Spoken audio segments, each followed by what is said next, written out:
श्री वादिराज महाराज जी की जय। परमे पूज्य शांति श्रमणी आचार्य भगवान गुरुवर श्री विद्यासागर जी महाराज जी की जय। परमे पूज्य नवाचार्य समय सागर जी महाराज जी की जय। परमे पूज्य मुनिवर ईश्वर जी अजीत सागर जी निराग सागर जी महाराज जी की जय। 2.5 दिन में 3 कम 9 करोड़ महामुनिराजों की जय।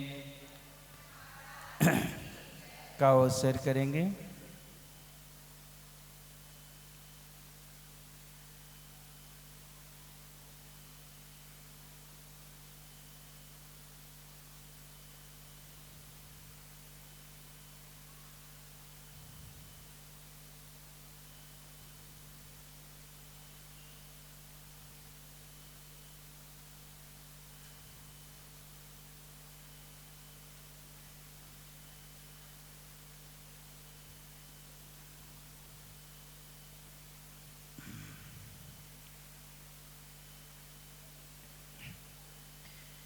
एकी भावं गतियो मयः यः स्वयं कर्मि बन्धो घोरमि दुःखं भवगतो दुर्निवारः करोति तस्याप्यस्य त्वयि जिनिरवे भक्तिरुन्मुक्तये चेत् जेतुं शक्यो भवति न तया को परस्तापेतो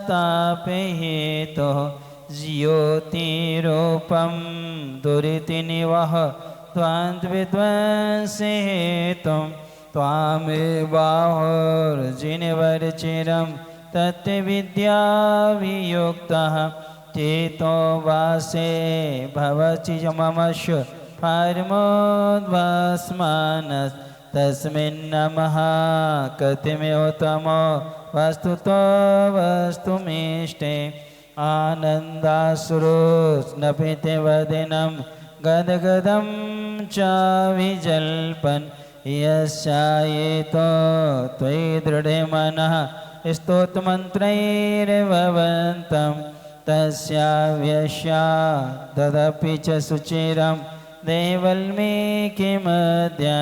निष्कास्यन्ते विविधविषं व्याध्याकद्रवेय प्रागेभ्यः त्रिदिवे भविना देशिता वैव्यपुण्यात् पृथिवीचक्रं कनकमयतां देवनिर्णीतेदं ध्यानद्वारम् अमिरुचिकरं स्वान्तगेहं प्रविष्टत् तत्किमि चैत्रं जिनेवपुरिदं यस्वर्णीकरोसि। कल आपको यह बताया गया था कि हे भगवान, मोक्ष का जो मार्ग है वो स्वभाव से शुद्ध है, लेकिन पाप रूपी अंधकार से आच्छादित है और साथ साथ में वह संसार का जो मार्ग है वह दुख रूपी गड्ढों से क्या है, सहित है और नीचे स्थान वाला है। इसलिए हे भगवान, आपकी जो वाणी है सातों तत्वों के स्वरूप को बतलाने वाली है। ऐसी तत्व के स्वरूप को प्रकाशित करने वाली आपकी वाणी रूपी रत्न दीपक यदि इस समय हम लोगों के पास में नहीं होता तो मोक्ष मार्ग पर कोई भी चल नहीं पाता। इसलिए कुंदकुंद स्वामी जी ने कहा है, आगम चक्षु साहू। साधु की आंख क्या है, आगम है। आगम के अनुसार मुनि महाराज चलते हैं या मुनि महाराज के अनुसार आगम चलता है? दो में से किसके अनुसार कौन चलता है?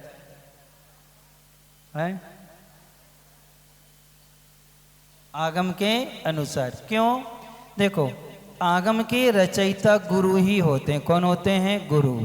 यानी गौतम गणधर ने मुनि अवस्था में ही क्या कहती, द्वादशांग की रचना की।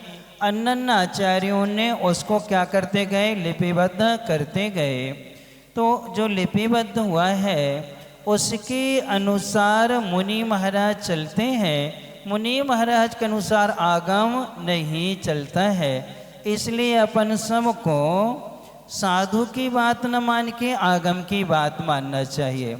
देखो, जब तक हमें आगम का ज्ञान नहीं है, मात्र गुरु महाराज पर श्रद्धान है और गुरु ने कोई गलत बात कह दी है, हम विश्वास मान करके चल रहे हैं कि जो गुरु ने कहा है वो सही है, उस समय अपन सम्यक दृष्टि है। लेकिन जैसे ही अपन को आगम से ज्ञात हो गया कि जो गुरु ने कहा है वो अनुकूल नहीं है, आगम के अनुकूल नहीं है, फिर भी यदि हम ये कहें कि नहीं, हम तो गुरु की मानेंगे, आगम की नहीं मानेंगे, उस समय वह मिथ्या दृष्टि हो जाएगा। कौन हो जाएगा? जब तक आगम का ज्ञान नहीं है तब तक गुरु के निमित्त से हम गलत बात का भी विश्वास करेंगे, तब भी हम क्या हैं? सम्यक दृष्टि हैं। ये आगम से जान करके और विशेष ज्ञानियों से जान करके ये मालूम है कि गुरु ने जो कहा है वो गलत है, फिर भी हम परंपरा का अवलंबन लेकर के कहते आए, तो क्या कहलाएगा? वो मिथ्यात्व कहलाता है। एक बार हम अध्ययन के निमित्त से आरिका माँ आदिमती जी के पास गए थे, चूँकि हमें कर्म कांड का अध्ययन करना था। उन्होंने कर्म कांड की बहुत अच्छी टीका की थी, अच्छे विद्वान थे। उनके पास हमारा रुकना हुआ, 3 दिन तक रुके। वो तैयार थी पढ़ाने के लिए, हम पढ़ने के लिए तैयार थे। अब वैयावृत्ति यानी आहार आदि देना होता था। आहार ने कहा जनेऊ पहनो आप, तो हमने कहा ठीक है, ये है 95 की बात है। हमने जनेऊ धारण कर लिया, कोई बात नहीं। जनेऊ धारण करने के बाद में वो कहने लगे, अब आप आहार तभी दे पाओगे जब नवदा भक्ति करोगे, परिक्रमा भी लगाना, पैर भी धुलाओ, पूजन भी करो। हमने कहा ये तो हम नहीं करेंगे। अब चौथे दिन उनके पास गए, स्वाध्याय कर रहे थे। स्वाध्याय में हम बैठे, प्रश्न किया, माता जी आपने आज फिर मना किया। ये तो कहने लगी ये हमारी गुरु परंपरा है। क्या है? ये हमारी गुरु परंपरा। हमने माता जी से कहा, कि माता जी गुरु परंपरा का उल्लंघन करने से क्या दोष लगता है? तब वो कहने लगे गुरु परंपरा का उल्लंघन करने से नीच गोत्र का बंध होता है। जैसे उन्होंने कहा, हमने हाथ जोड़ के तत्काल कहा, माता जी क्या हम आपके निमित्त से हम अपने गुरु की परंपरा को उल्लंघन करें? क्या हम जिन गुरु के शिष्य हैं, हमारे गुरु के संघ में 200 लगभग आरिकाएँ हैं और हमारे संघ में आरिकाओं की परिक्रमा नहीं लगती है, आरिकाओं के पैर नहीं धुलाते हैं, आरिकाओं के लिए अर्घ पूजन नहीं होता है और हमारी आरिकाएँ 3 दिन के लिए पीछे छोड़ देती हैं। अब हम उन गुरु का पालन करें कि आपके निमित्त से इस परंपरा को उल्लंघन करें? जैसे ये कहा, विद्वान थे, समझदार थे। उन्होंने कहा आपके गुरु आचार्य विद्यासागर जी हैं, वो आगम के अनुसार चल रहे हैं। उनने से क्या कहा? वो आगम के अनुसार चल रहे हैं। क्यों?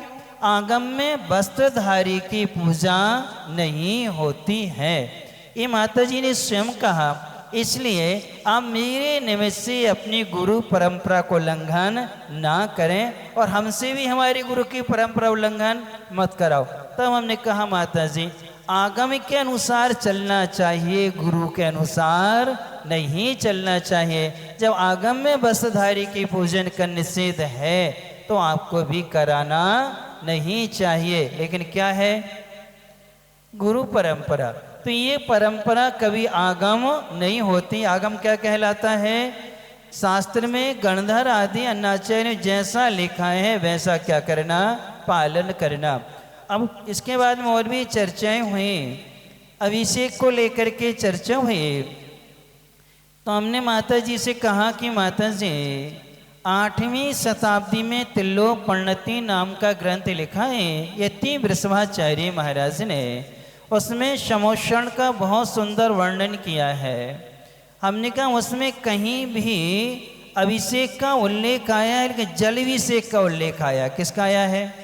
क्षीर समुद्र का जल देवलोक लेके आते हैं, हाथों हाथ आता है। और नंदीश्वर आदि में जहाँ जहाँ अभिषेक होता है वो सब कहाँ से होता है? क्षीर समुद्र के जल से होता। कहीं भी दूध का, दही का, घी का, अन्य चीज़ होके रखे जाने लगे, जल से अभिषेक करते थे तो ठीक है। जैसे गर्मी आती तो लकड़ी क्या है? चटकने लगी। क्या होने लगी? वो चटकने लगी। सूखनी तो सूखने पर क्या है? वो चटकने लगी।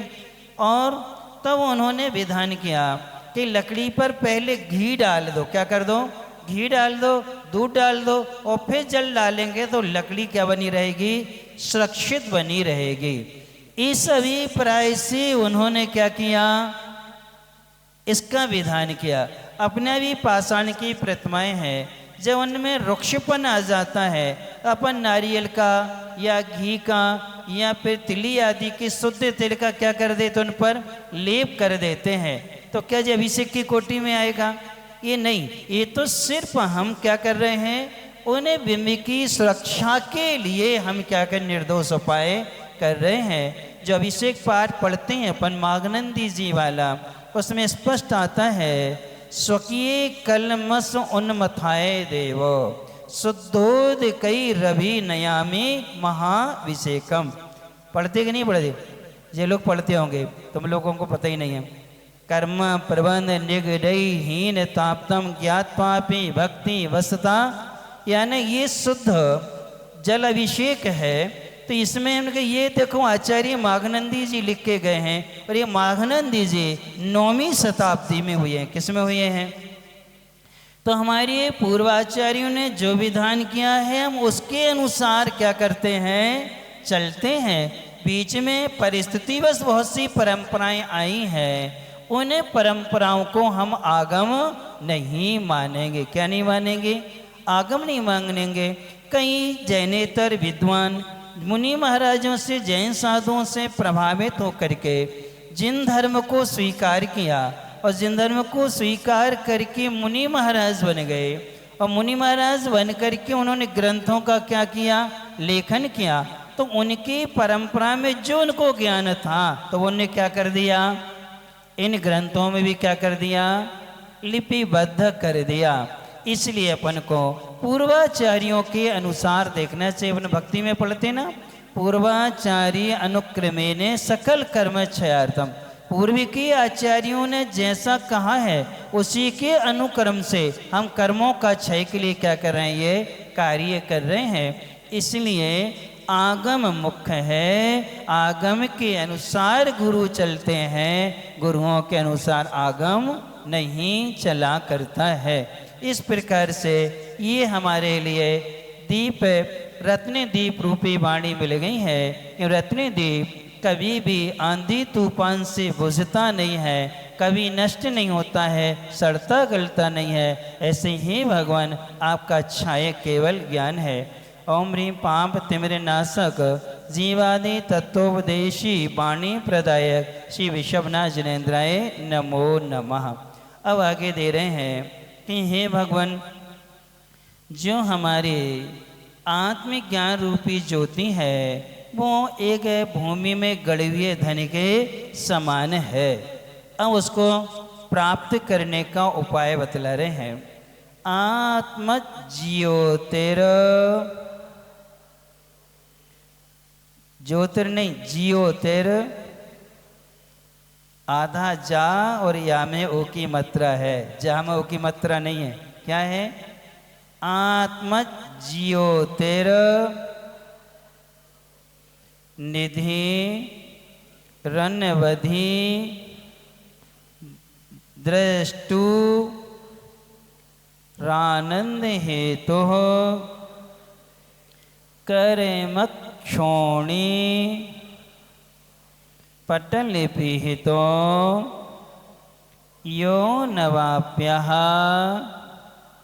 परेशां हस्ते कुर्वन् तेनति चिरेतस तम भवत भक्ति भाजः स्तोत्रैर बंध प्रकृति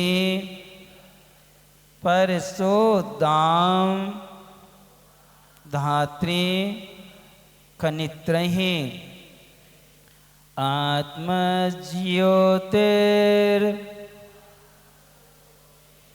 निधिरनवधिर दृष्टुरानंद हेतु करिमक्षोणी पटले पिहितो यो नवाप्य परेशान हस्ते कुर्वन् तिनति चिरतशो तं भवद्भक्तिभाजः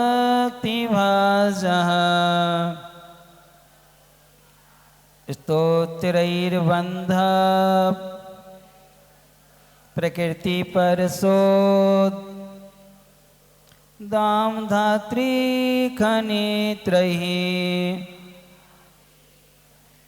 आत्मज्योतिर्निधिरनवधिर दृष्टुरानंद हेतु कर्मक्षोणी पटले पिहितो यो नवाप्य परेशान हस्ते कुर्वन् तिनति चिरतशो तं भवद्भक्तिभाजः स्तोत्रैर्बन्ध प्रकृति परसोद दाम धात्री खनित्रहि कर्म पटल से ढकी हुई है आत्म संपिता वह सारी अज्ञानी को प्राप्त न होती ज्ञानी को दे सुख भारी कर्म बंध को तोड़ रही जो है कुदाल में प्रभु भक्ति हे जिन बर तेरी भक्ति से शीघ्र प्राप्त होवे मुक्ति। अब यहाँ पर दे रहे हैं नाथ। नाथ यानी क्या होता, नाथ का अर्थ क्या होता है? भगवान आप लोग प्राणनाथ हो, और ये प्राण प्यारी है कि प्राण प्यासी है? एक बार हमने पढ़ा था, एक चुटकुला सुना था। एक व्यक्ति ने दो शादी सोच करके की कि एक सेवा करेगी हमारी और एक जो है काम करेगी। क्या करेगी? एक काम करेगी, एक क्या करेगी? सेवा करेगी। इस सोच के उसने क्या कर ली? दो शादी कर ली। अब शादी के बाद जो सोचा तो उससे उल्टा हो गया। क्या करती है? एक दिन में सताती, एक रात में सताती है। अब कह ले दोनों खराब हो गए। हम सोच रहे थे कि बीमार पड़ने पर ये क्या करेंगी? सेवा करेंगी, काम वाम करेंगी, दुकानदारी संभालेगी, एक घर को संभाली, हम आराम कर लेंगे।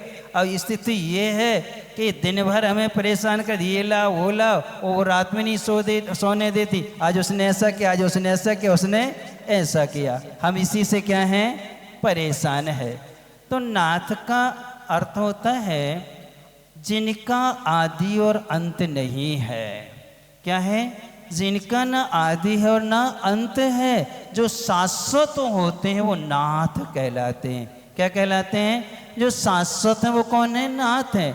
तो भगवान का आदि भी नहीं है और कभी उनका अंत भी नहीं होना है। वो कैसे हैं? शाश्वत आत्मा वाले हैं। इसलिए उनको क्या कहा जाता है? नाथ कहा जाता है। हे भगवान, यह यानी जो आत्म ज्योतिर्निधि है, आत्म ज्ञान रूपी, ज्योति यानी ज्ञान रूपी, निधि यानी संपदा। निधि यानी क्या होता है? संपदा। आत्मा किसे कहते हैं?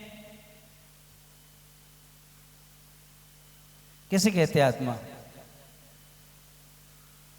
परिभाषा तो बता दो कम से कम। निज निज समूह प्रदेश अखंडान वृत्त्या अयति गच्छति इति आत्मा। जो अपने प्रदेश समूह में परिणमन कर रही है, कर चुकी है, करेगी, वो कौन कहलाती है? आत्मा कहलाती है। दूसरा है अयति गच्छति माँ ज्ञाने च आत्मा। जो ज्ञान रूप से परिणमन कर रही है, कर चुकी है, करेगी, वो कौन कहलाती है? आत्मा कहलाती है। यानी ज्ञान रूप से जो परिणमन कर रही है, कर चुकी है और करेगी, वो कौन है? आत्मा है। ऐसी आत्मा ज्योति यानी ज्ञान रूपी, निधि यानी संपदा। संपदा किसे कहते हैं? अब तुम्हारे पास तो है मास्टर साहब, किसे कहते हैं संपदा? सम्यक प्रतिपत्ति इति संपत्ति, अर्थात जो समीचीन तरीके से प्राप्त होती है, जो न्याय नीति के द्वारा अर्जित की जाती है, वो कौन कहलाती है? संपदा कहो चाहे संपत्ति कहो। अर्थात सम्यक प्रकार से न्याय नीति से जिसे हमने क्या किया है? अर्जन किया हुआ है, वो कौन है? संपदा है।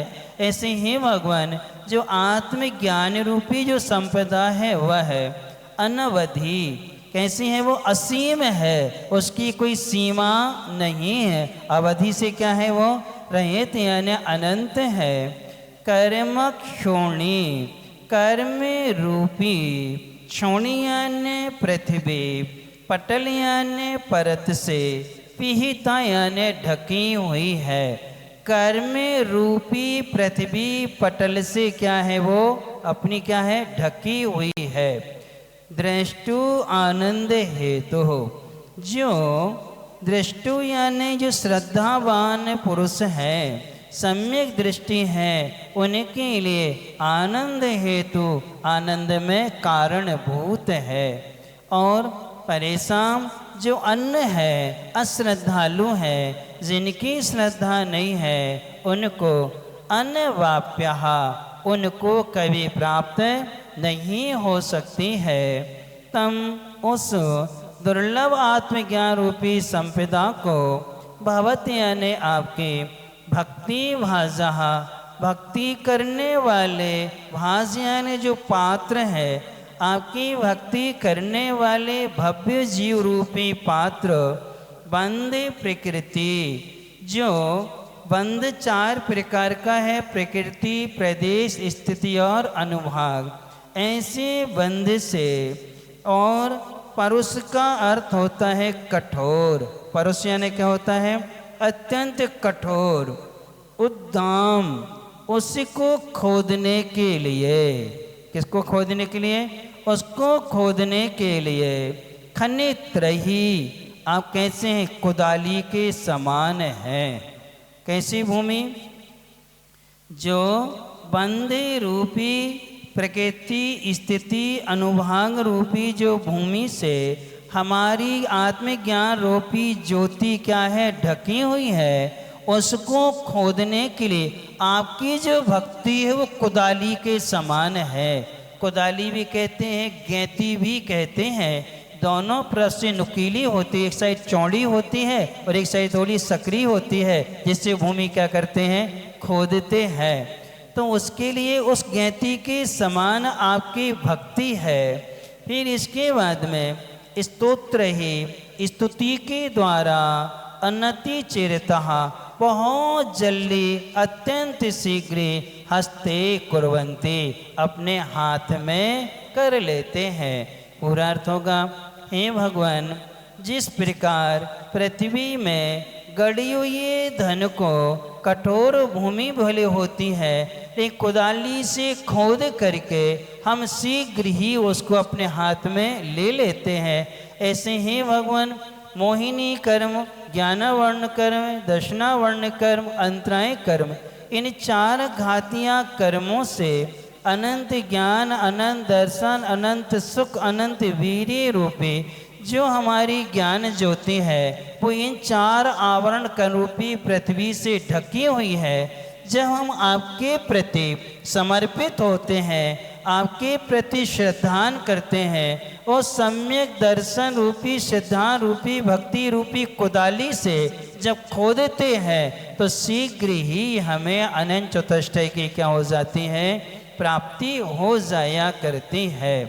अब आपको मालूम चल जाए कि इस कमरे में या इस मकान में धन है तो आप क्या करोगे?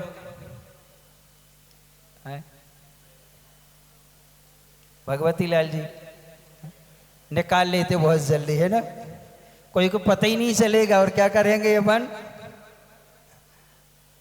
निकाल लेंगे और निकाल के फिर अपन उपयोग करने लगेंगे, है ना। और जब आपको मालूम है कि यहाँ धन है तो क्या आपको मालूम नहीं है कि हमारी आत्मा में क्या है? अनंत ज्ञान है, अनंत सुख है, अनंत वीर्य है, अनंत दर्शन है। ये चार चतुष्टय आपकी आत्मा में ही है और ये पता है तुम्हारे लिए। बस ज्ञानवर्ण, दर्शनवर्ण, मोहिनी और अंतराय कर्म से क्या है, ढके हुए हैं। तो जैसे धन को निकालने के लिए कुदाली लेके चले जाते हो, वैसे ही क्या करना चाहिए? पंच परमेष्टि की भक्ति सम्यक दर्शन रूपी कुदाली से खोद करके शीघ्र ही उसे अपने हाथ में कर लेना चाहिए। यानी सबसे पहले यदि कोई कर्म नष्ट होता है तो वो होता मोहिनी कर्म। कौन सा? मोहिनी कर्म। मोहिनी कर्म के दो भेद हैं, दर्शन मोहिनी और चारित्र मोहिनी। सबसे पहले नष्ट होता है दर्शन मोहिनी है। जैसे दर्शन मोहिनी कर्म का नष्ट हो गया, आपको मोक्ष जाने का परमिट मिल गया, टिकट मिल गया, अब वो कभी कैंसिल नहीं होगा। कौन सा? दर्शन मोहिनी कर्म के क्षय से जो क्षयक सम्यक दर्शन होता है वह टिकट कभी भी कैंसिल नहीं होगा। लेकिन चौसम सम्यक दर्शन वाला कैंसिल हो सकता है। उपसम वाला भी अंतर मूर्धवाद तो क्या है, वो छूटी ही जाएगा। इसलिए हमें दर्शन मोहिनी कर्म का क्षय करना चाहिए। क्या करना चाहिए? क्षय। लेकिन दर्शन मोहिनी कर्म का क्षय जब भी होगा, अर्थात केवली भगवान के पाद मूल में होगा अथवा श्रुत केवली के पंचम काल में। कब तक था? जब तक भद्रबाहु महाराज थे, यानी भगवान महावीर स्वामी जी के 683 वर्ष तक छायक सम्यक दर्शन क्या है, हो सकता था। यानी भद्रबाहु महाराज अंतिम श्रुत केवली थे, उन श्रुत केवली के पास में रहते हैं, अध्ययन करते हैं, उनके गुणों की आराधना करते हैं, उनके प्रति समर्पित होते हैं। तो कौन सा सम्यक दर्शन होता है? छायक सम्यक दर्शन हो जाता। उसके लिए मुनि नहीं बनना पड़ता, घर में ही हो जाता। किस में हो जाता है? जैसे राजा श्रेणिक को सीधा छायक सम्यक दर्शन हुआ था। किनको? जबकि उन्होंने नरकायु का क्या कर लिया था? बंद कर लिया था। जब उन्हीं महाराज की अच्छे से उन्हें स्तुति करी, वंदना करी, भक्ति करी, तो उनके मोहिनी कर्म का क्या हो गया? क्षय हो गया था। इसलिए वो पहले तीर्थंकर बनेंगे। कौन से बनेंगे? क्योंकि जिन जिन को छायक समय दर्शन होता है वो तीसरे भाव में नियम से मोक्ष जाते हैं। यदि बद्धायस्क नहीं है, उन्होंने कोई आयु नहीं बांधी, उसी भाव से मोक्ष जाएंगे। कहाँ जाएंगे? नियम से उसी भाव से कहाँ जाते हैं? मोक्ष चले जाते हैं। इसलिए अपन सबको भगवान की भक्ति रूपी जो कुदाली है उससे प्रकृति, प्रदेश, स्थिति, अनुभाग रूपी बंध रूपी पृथ्वी को खोदना चाहिए। इन चार प्रकार के बंध में सबसे कठिन बंध कौन सा है? प्रकृति, प्रदेश, स्थिति की अनुभाग। कौन सा है? चार प्रकार का है, अपन सबका है, हमारे पास भी है, सबके पास है। अब इनमें से चार प्रकार के बंध में से सबसे ज्यादा अहितकारी बंध कौन है? कौन सा है? स्वभाव प्रकृति यानी स्वभाव वाला प्रदेश जो हमारे पास में आए हैं कर्म परमाणु को, या इतने समय तक फल देंगे वही स्थिति है, इतनी मात्रा में देंगे। किससे? इनमें सबसे ज़्यादा भयकार यदि कोई है वो कठिन है तो वो है अनुभागवंद। कौन सा? अनुभागवंद। कितनी मात्रा में फल देगा? विपाक को नुभवः, यानी कर्म का विपाक यानी फल, उसकी अनुभूति करना। तो फल की जो अनुभूति कर रहे हैं सबसे कठिन है वो कौन सा? छोड़ना। फल को छोड़ना, कर्म फल को छोड़ना सबसे कठिन है। फिर इसके बाद में कितने समय तक देगा ये स्थिति पर निर्भर करता है। इसलिए ये दो में से सबसे ज़्यादा अहितकारी है अनुभागबंध, फिर है स्थितिबंध। प्रकृति प्रदेश तो कुछ भी नहीं करते। कौन? प्रकृति प्रदेश कुछ नहीं करते, क्यों? वो योगों से बंधते हैं। और स्थिति अनुभाग बनते किससे? कसाय से। 11वें गुण स्थान में कोई कसाय नहीं होती है, वहाँ प्रकृति बंध भी है, प्रदेश के बंध है, लेकिन वहाँ स्थिति अनुभाग बंध नहीं है। स्थिति अनुभाग बंध 10वें गुण स्थान तक ही होता है। पहले से लेकर के 10वें तक क्या होता है? ये बंद हुआ करता है। इसलिए सभी कर्मों में उत्कृष्ट स्थिति डालने वाले यदि कोई है तो वो है मिथ्यात्व और अनंतानुबंधी। मोहिनी कर्म को 40 कोड़ा कोड़ी सागर और 70 कोड़ा कोड़ी सागर का कहा है। दर्शन मोहिनी है 70 कोड़ा कोड़ी सागर का, चारित्र मोहिनी 40 कोड़ा कोड़ी सागर का है। तो 40 कोड़ा कोड़ी सागर को 70 कोड़ा कोड़ी सागर कौन करता है? मिथ्यात्व। कौन करता है? मिथ्यात्व और अनंतानुबंधी कसाय। इसलिए जिसने अनंतानुबंधी कसाय को और मिथ्यात्व को छोड़ दिया है वह ज़्यादा संसार में भटकता नहीं है, उसकी कर्म की स्थिति ज़्यादा नहीं बनती है और उसको ज़्यादा कर्म का फल भी नहीं भोगना पड़ता है। एक बार सम्यक दर्शन हो जाए, एक बार हम अनुव्रतों को धारण कर लें या महाव्रतों को धारण कर लें तो इस काल की अपेक्षा से 8 भाव लगेंगे और कहाँ चले जाएंगे? देखो 4 भाव में हम देव बनेंगे और यहाँ मनुष्य बन करके 8वें भाव में कहाँ चले जाएंगे? मोक्ष। यानी नरक नहीं जाएगा, त्रियंश में नहीं जाएगा, देवों में भी वहाँ सामान्य पारिषद आदि जाति के देव नहीं बनेंगे, या तो फिर वो क्या है इंद्र आदि में ही उसका क्या होगा? प्रतेंद्र आदि में ही उसका क्या होगा? जन्म होगा। इसलिए अपन को ये भक्ति रूपी कुदाली से शीघ्र ही कर्म रूपी बंधन स्थित अनुभाग के पटल को खोद करके अपनी आत्मज्ञान ज्योति क्या करना चाहिए? प्रकट करना चाहिए। आज कुछ लोग आए थे, वो थे बेगू के, और हम 96 में गए थे बेगू, बोराव मंदसौर के पास है, वहाँ के आज लोग आए थे, भी गए हैं शाम को। तो उन्हें चर्चा हुई कि वहाँ से आए हैं, तो हमने कहा हम तो गए थे वहाँ, महाराज जी का चतुर्मास हुआ था, स्थापना कराई थी, 3 दिन 4 दिन रुके थे हम। अब उनको बहुत जोर डाला, उनको याद नहीं आई। हमने कहा बच्चियों को तो याद ही नहीं कि उनके जन्म तो बाद में भय है, इसलिए अब वो कहती हैं कि महाराज जी, वो दादी जरूर पहचान गई कि महाराज जी याद तो आ रहा हूँ महाराज जी के साथ थे, आप ही क्या करते थे? बोलते थे कि होटल का त्याग जन का है। तो उनको याद आया, तो उनने पूछा, अच्छे स्वाध्यायशील थे वो लोग, क्योंकि वहाँ पर महाराज का भी चतुर्मास हुआ है, विनीत सागर चंद्रप्रभ सागर जी का भी चतुर्मास हुआ है बोराव में, और वहाँ पे तो उनसे चर्चा हुई। तो उनने कहा एक एक लाइन में हमें परिभाषा बता दी महाराज जी। हमने सीधा कहा, जो भीतर से उत्पन्न हो वह धर्म है, और जो ऊपर से मिले वो पुण्य है।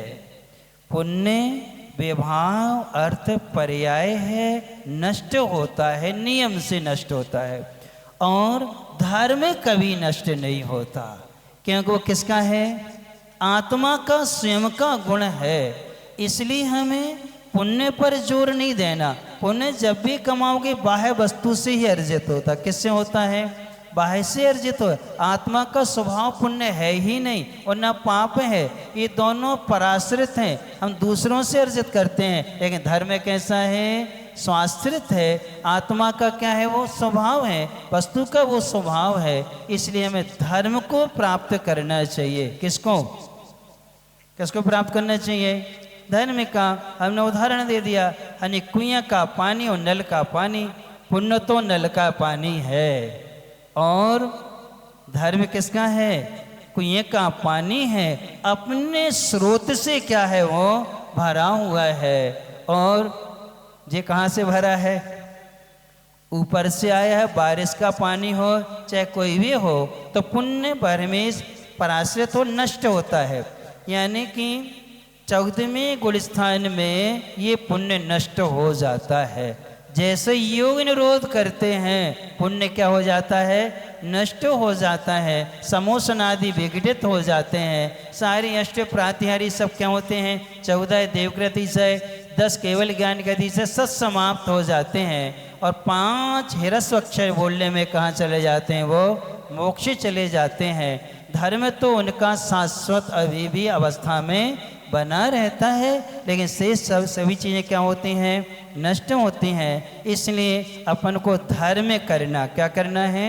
धर्म करना है जो हमारी आत्मा से क्या हो? उत्पन्न हो। तो हमारी आत्मा ज्ञानवर्ण, दर्शनवर्ण, मोहिनी, अंतराय इनसे ढकी हुई है। तो भक्ति रूपी कुदाली से यदि हम खोदेंगे तो अनंत ज्ञान, अनंत दर्शन, अनंत सुख और अनंत वीर्य की क्या होगी? प्राप्ति होगी। अथवा सम्यक दर्शन प्राप्त कर लेंगे तो उससे हमें अपने जीव तत्व के और अजीव तत्व का आश्रय वंद्य संबंध निर्जरा मोक्ष का साक्षात यानी समीचीन स्वरूप का क्या हो जाता है? ज्ञान होता है। अच्छे बुरे की पहचान होने लगती है। तब फिर हम दुख के कार्यों को छोड़ करके हित के कार्यों में क्या होते हैं? संलग्न हो जाया करते हैं। ओम ह्रीम आत्मा ज्योतिर्निधि आनंद हेतु श्री विषवनाजिनेन्द्र नमो नमः। आत्मा ज्योति रूपी जो निधि है वो आनंद का कारण है। ऐसे विश्वनाथ भगवान आपको प्राप्त है, इसलिए हम आपको क्या करते हैं? नमस्कार करते हैं। अब अपन चलते हैं आगे कहानी की ओर। जब मालती ने आकर के परदेसी कुमार को ये सारी घटना सुनाई, तब विमल यश हंसा भी, आँखों में आंसू भी आए और उसके लिए एक अलग वेदना हुई कि देखो कि आज मेरे रहते हुए भी उसका क्या हो गया? राजकुमारी का अपहरण हो गया। जब ये समाचार महारानी को, राजा को मालूम चल ही गया था, तो महारानी बेहोश हो गई। क्या हो गई? बेहोश हो गई। जब बेहोश हो गई तो ये जो था चोर राजकुमारी को ले गया और ले जाकर के उस जंगल में पहुंचा और वहाँ उसका छिपने का जो स्थान था उसने शिला को टच किया और जैसे ही टच किया शिला खिसक गई और इसके अंदर प्रवेश किया और शिला ज्यों की त्यों क्या हो गई? सेट हो गई वहाँ पर। ये अंदर गया और जाकर के राजकुमारी को उतारा और उतार करके जैसे ही उसने कहा, राजकुमारी उठी और एकदम से आँख खोल के देखती है, ये तो पिता के भेष में कोई दूसरा है। जैसे ही आवाज़ आदि देखी तो क्या समझ गई कि पिता के भेष में कोई दूसरा है। तब उसने कहा, 5 कदम पीछे हट जाती है और कि दूर रहना, मुझे छूना नहीं। तू कौन है? अपना परिचय दे। तब वो कहता है, मैं पाताल लोक का विद्याधर राजा मृत्युंजय हूँ। उसका नाम क्या था? मृत्युंजय था। वो विद्याधर था और पाताल लोक का क्या है? वो राजकुमार है। वो गुणमंजरी पर आसक्त था। किस पर था? और उसको गुणमंजरी को प्राप्त करना था, इसलिए नगर में क्या कर रहा था? वो चोरियां कर रहा था कि हम किसी न किसी तरीके से उसको क्या कर लें, हासिल कर लें। और जैसे ही हासिल करने का प्रसंग आता है तब वो कहते हैं कि नहीं कुमार, आप मुझे हासिल नहीं कर सकते हो, आप तो चोर हैं। आप क्या हैं? चोर हैं। और आपने कितने नगरवासियों को सताया है। तुमने हमारे पिता को भी धोखा दिया, हमारे महामंत्री को धोखा दिया, हमारे सेनापति को धोखा दिया, हमारे यहाँ के नगर श्रेष्ठियों को धोखा दिया है। आपने हमारे यहाँ के कितने सारे लोगों को क्या किया है? धोखा दिया है। ऐसे से शादी नहीं करेंगे। और सुनो, मैंने तो अपने मन में परदेसी राजकुमार जिसका नाम विमल यश है, हमने उसको अपना स्वामी मान लिया है। यदि इस भाव में विवाह करेंगे तो किससे करेंगे? विमल यश से करेंगे, अन्यथा हम किसी दूसरे से नहीं करेंगे। जैसे ये राजकुमारी ने कहा गुणमंजरी ने, तब गुणमंजरी नमोकार मंत्र का स्मरण बार बार करने लगे कि विमल यश ने नमोकार मंत्र की महिमा बहुत अच्छे से उसको क्या थी, समझाई थी। तब वो नमोकार मंत्र पढ़ने लगे। तब उस मृत्युंजय विद्याधर राजा का वहाँ आभा मंडल बन जाने से वो 7 कदम दूर हो गई, उसके पास में नहीं जा पा रहा था। कौन? मृत्युंजय। नमोकार मंत्र का प्रभाव जब उसने देखा, बहुत कहा, तो उसने कहा ठीक है, मैं एक काम करता हूँ, उस परदेसी कुमार को भी खत्म कर देता हूँ। मैं उसको क्या करूँगा? मार दूंगा। जब मर जाएगा तब तो तू मुझे क्या करेगी? स्वीकार करेगी। जैसे ही उसने ये शब्द कहे, उसको अपने प्रिय के मरण का सुन करके उसको पुनः चक्कर आ गया। पुनः क्या थे, वो गिर गई और सोचने लगी, देखो मैंने मोह के कारण, राग के कारण एक निर्दोष कुमार का क्या कर लिया? नाम ले लिया। और ये चालाक तो है ही, ये कुछ भी कर सकता है। इतना सोच करके उसने कहा ठीक है, मैं तुझे 24 घंटे का समय देता हूँ। किसको? गुणमंजरी से कहा 24 घंटे तुम विचार कर ले, तब तक मैं उसको ठिकाने लगा के आता हूँ। किसको? विमल यश को। ये यहाँ पर इतनी वार्ता होती है, राजा बहुत दुखी होते हैं और दुखित होकर के सुबह सुबह नगर में घोषणा करवा देते हैं कि जो भी इस चोर को मेरी कन्या को पकड़ करके लाएगा, मैं उसे राज्य भी दूंगा और कन्या भी दूंगा। जब ये समाचार विमल यश ने सुना तो विमल यश को स्मृति में आ गया, अच्छा मौका है अमर को सबक सिखाने का कि अब तो राज्य लेना है। 7 कोड़ी में मैं क्या करूँगा? राज ले लूँगा। किसने सोचा? और विमल यश ने उस समाचार डोली पीटने वाले से कहा, जाओ राजा को समाचार दे दो कि परदेसी कुमार जिसके लिए चुंगी नाके का अधिकार सौंपा था, वो चोर को क्या है, पकड़ेगा। तब राजा और ज़्यादा भयभीत हो गया सुन करके। फिर परदेसी कुमार राजा जी से मिलने आया और उनसे को कहा कि हे राजन, आप चिंता मत करें, सूर्य अस्त के पहले पहले मैं आपकी कन्या को अवश्य लेकर के क्या हूँ, आऊँगा। और मैं जैन धर्म का पालन करने वाला हूँ, मैं हिंसा नहीं करूँगा, लेकिन उस चोर को साथ में अवश्य लेके आऊँगा। किसको लेके आऊँगा? चोर को अवश्य लेके आऊँगा।